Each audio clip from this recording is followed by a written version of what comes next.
Einmal wird unsere Geduld zu Ende sein und dann wird den Juden das freche Lügenmaul gestopft werden. Eines überspitzten jüdischen Intellektualismus ist nun zu Ende, sondern auch ein Mensch des Charakters sein.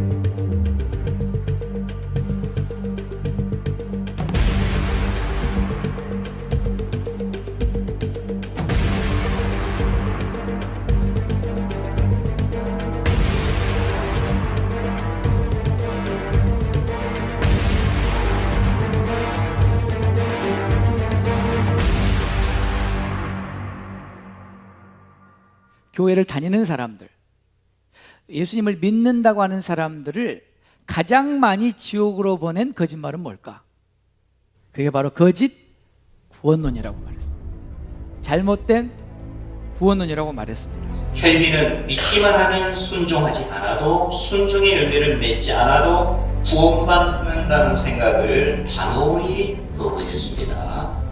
구원은 믿음으로만 얻는 것이다.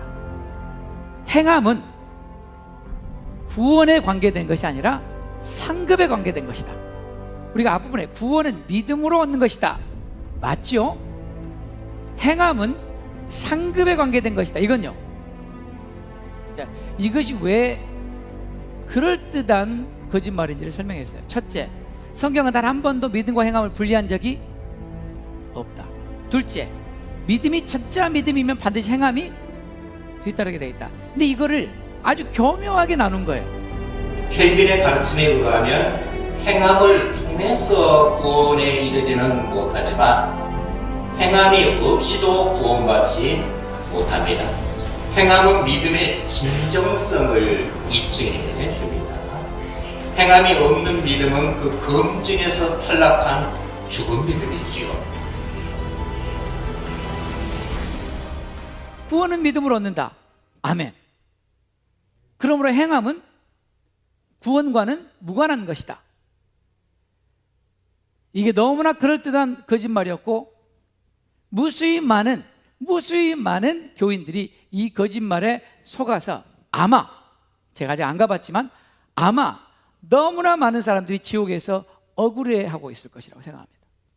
그런데 지금 제가 여러분들에게 나누는 이야기는 이 똑같은 맥락에서 정말 이것은 신학적으로 아주 치명적인 구원론의 오류인데, 그게 뭐냐면 구원은 칭의에만 관계된 것이고 성화는 상급에 관계된 것이다 라는 거짓말이죠. 켈빈에 따르면 그리스도와의 연합의 바탕 위에서 믿음과 회개, 칭의와 성화는 긴밀하게 연합되어 그리스도인의 삶 전 과정에 함께 갑니다. 따라서 성화 없이 칭의의 근거에 해서만 구원받지 못하듯이 행함 없이, 즉 순종과 회개의 열매 없이 믿음으로만도 구원받지 못합니다. 켈빈에 따르면 그리스도 안에 의롭다함을 받은 사람은 동시에 거듭나서 하나님의 법을, 말씀을 즐거이 순종하는 삶을 살게 된다. 그러므로 우리를 의롭다 하는 믿음은 반드시 순종의 열매를 산출받는 믿음입니다. 그래서 믿음은 순종을 대신하는 것이 아니라 순종을 가능케 하는 유일한 은혜 채널이라고 할 수 있다. 있죠.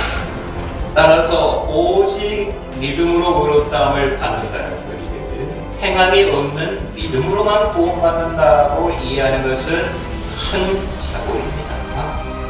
여기서 한국교회 만연한 값싼 구원의 복음에 얼마나 종교개혁자 켈빈의 구원론과 거리가 뭔지가 확연하게 드러납니다. 제가 이 말씀을 드리기가 굉장히 어려운 이유는 뭐냐면 지금까지 우리는 오랜 세월 동안 이렇게 배워왔습니다. 우리 구원은 칭의에만 관계된 것이다. 믿음으로 의롭다함으로 우리는 구원하는 것이다. 거룩한 삶, 성화는 구원과 무관하고 상급에만 관계된 것이라고 여러분도 그렇게 배우셨고 저도 그렇게 배웠고 수많은 목회자들이 그렇게 가르쳤습니다. 대한민국의 개혁주의 신학자의 간판 교수인 박영돈 교수님, 자, 이분이 바로 장로교 신학을 우리나라에서 가장 정통으로 가르친다고 하는 신학교의 대표 교수님이라고 말씀을 드렸습니다. 자, 이분이 아주 재밌는 글을 쓰셨는데 제목 좀 들어보세요. 제목이 뭐냐면 주를 보지 못할 교인들. 이게 제목이에요. 주를 보지 못할 교인들.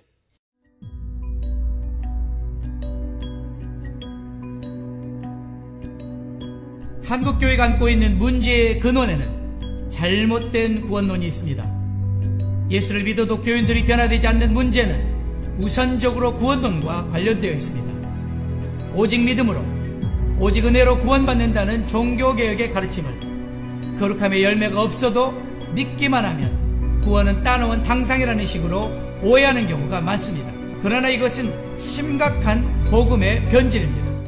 믿기만 하면 거룩한 열매가 없어도 구원은 따놓은 당상과 같다 하는 식으로 이해하는 것은 종교개혁의 칭의론을 완전히 왜곡시킨 이단적인 발상이라고 할 수 있죠. 칼빈이 가장 혐오하고 경계했던 것이 이 칭의론이 그런 식으로 왜곡되는 것이었습니다. 믿기만 하면 거룩함이 없어도 무조건 구원받는다는 생각이 도대체 어디서 나온 것인가요?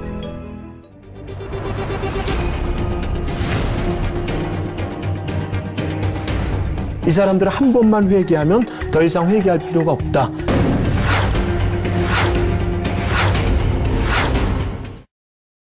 세월호 사태로 인해 구원파의 교리가 도마 위에 올랐습니다.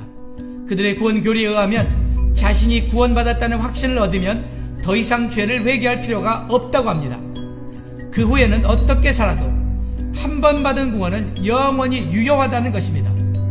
그러나 이런 가르침은 사람들을 자유하게 하는 것 같지만 오히려 방종에 빠지게 하며 파멸에 이르게 합니다. 그런 사이비 구원론은 유병언과 그 일가와 측근에게서 볼 수 있듯이 양심이 화인 맞은 괴물 같은 인간들을 만들 수 있습니다. 이것이 개신교 구원의 교리가 얼마나 괴이하게 왜곡될 수 있는지를 보여주는 극단적인 예입니다. 그런데 더 심각한 문제는 이런 구원파를 이단이라고 보는 많은 교회에서 전하는 구원의 교리도 이와 크게 다르지 않다는 것입니다. 김세윤 박사가 얼마 전 그의 강의와 책에서 대다수의 한국 교회도 사실상 구원파적인 복음을 전하고 있다고 지적했습니다. 예수 믿는다고 예수 주로 영접하고 예수를 주로 구원자로 영접해. 그러면 너는 죄사함 받고 의인 됐어. 거기까지 전도한 사람들 또는 목사들이에요. 그러니까 이제부터 너는 아무렇게 살아도 돼. 그 말은 안 쳐. 그러나 듣는 사람에게는 어렵게 살면 좋지만 못해도 괜찮아. 구원의 확신만 가지면 돼. 너 의인 됐어. 무죄선언 됐어. 그게 구원파 아닙니까? 그런데 한국에서는 이 구원파를 이단으로 하는 정통 목사들이 사실상 구원파 복음을 선포하는 거예요.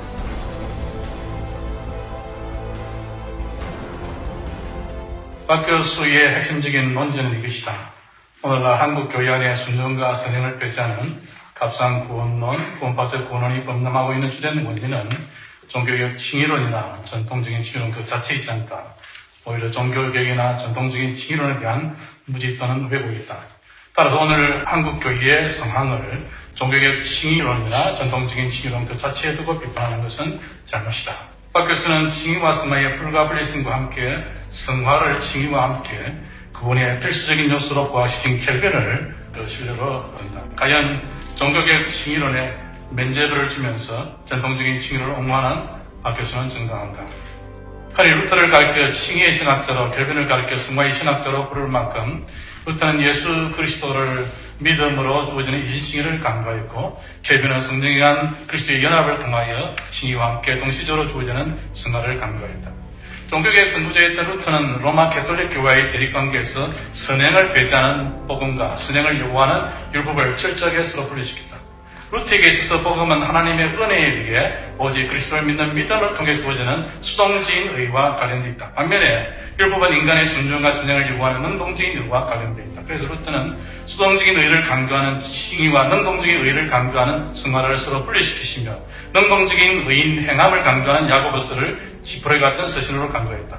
결과적으로 루터는 성화를 구원의 필수적인 요소로부터 배제시켰을 뿐만 아니라 복음과 율법, 칭의와 성화, 믿음과 행위, 신학과 윤리, 직설법과 명령법을 서로 분리시켰다. 심지어 루터는 예수의 산상설교에 있는 윤리적인 교훈과 바울의 서신에 들어있는 많은 윤리적인 권면들을 복음이 아닌 율법으로 규정하였다.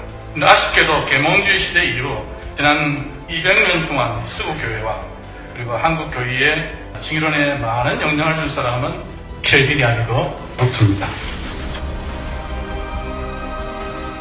그러나 박영동 교수가 밝힌 것처럼 켈빈은 루터보다 약간 후시대 사람으로 루터의 이신칭의 신학의 병폐와 단점을 보완하기에 성화의 중요성과 더불어 칭의와 성화의 불가분리성을 강조했다. 켈빈에게 있어서 칭의와 성화는 글씨의 한 인기관에서 인성과 신성의 온전히 연합되어 어느 순간도 서로 분리될 수 없는 것처럼 그리스도와의 연합을 통하여 성령에게 동시적으로 주어지며 어느 순간도 서로 분리될 수 있다. 성화 없는 칭의나 칭의 없는 성화를 생각할 수 없는 것처럼 칭의 없는 구원이나 성화 없는 구원을 생각할 수 없다. 칭의와 똑같이 성화도 구원의 필수적인 요소이다. 하지만 유감스럽게도 한국교회에서 켈빈을 많이 말하지만 이와 같은 켈빈의 입장이 제대로 소개되거나 가르치지 못했다. 박영동 교수가 실제 지적하고 있는 것처럼 켈빈의 성화의 신학이 한국교회에서 제대로 가르쳤다면 한국교회 오늘은 달라질 것이고 사실상 오늘의 논쟁도 불필요했을 수도 있다. 성경은 분명히 거룩함이 없이는 아무도 주를 보지 못하리라고 말씀했습니다. 이것이 성경의 일관된 가르침입니다. 죄에서 떠나 순결하고 거룩하지 못한 이는 주님을 보지 못하고 하나님 나라에 들어가지 못합니다. 거룩함이 없어도 믿기만 하면 무조건 구원받는다는 생각은 성경 말씀에서 벗어날 뿐 아니라 종교개혁의 가르침을 왜곡한 것입니다. 거룩한 두려움이 없이 확신으로만 충만한 사람, 거룩하게 살지 않는데도 자신이 구원받았다는 확신에 조금도 흔들림이 없는 이는 망할 사람입니다. 거룩하게 살지 않으면서 믿었기에 구원받았다고 굳게 확신하는 것은 마귀가 준 거짓 확신입니다. 지금 한국교회에 마귀적으로 왜곡된 구원의 복음을 통해 마귀가 심어준 거짓 구원의 확신에 사로잡혀 있는 교인들이 많습니다. 이런 이들은 자신의 믿음을 돌아보며 자신의 구원의 여부를 염려하며 두렵고 떨림으로 구원을 확고히 하려는 경각심이 없습니다. 내가 참된 믿음을 가졌는지, 내가 참으로 구원받았는지는 오직 거룩함의 열매로 증거되어야 합니다.